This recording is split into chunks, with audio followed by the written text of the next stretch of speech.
Konjunktionen im Deutschen können manche Menschen verwirren. Glücklicherweise sind sie nicht alle so schwierig zu lernen. Heute spreche ich über die leicht zu verwendeten Konjunktionen und am Freitag über ein paar schwierigere Konjunktionen.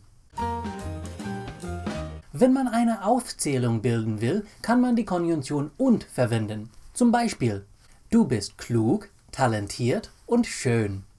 Ich habe einen Kuchen, einen Keks und einen Apfel gegessen. Er misst und schneidet das Brett.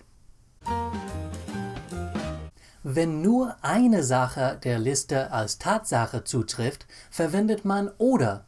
Zum Beispiel: Möchtest du lieber klug, talentiert oder schön sein? Möchtest du einen Kuchen, einen Keks oder einen Apfel essen? Bist du blind oder einfach nur blöd? Um einen Gegensatz auszudrücken, verwendet man aber. Zum Beispiel: Ich esse Kuchen und Kekse, aber keine Äpfel. Ich bin klug und talentiert, aber nicht schön. Wir haben ihn eingeladen, aber er kann nicht mitkommen.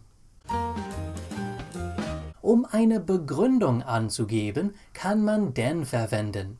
Zum Beispiel: Ich esse keine Äpfel, denn sie enthalten Cyanid.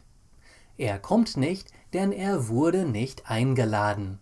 Wir essen den Kuchen nicht, denn er enthält Äpfel.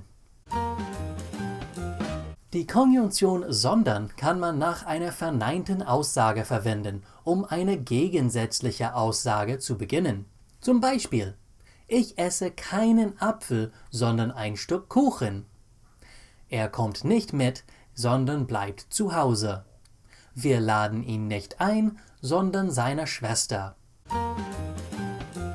Jetzt verstehst du diese 5 Konjunktionen. Versuche ein paar Sätze mit ihnen zu bilden und schreib sie in die Kommentare.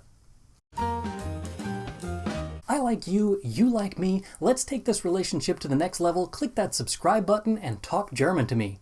I love you. Bis Freitag. Tschüss.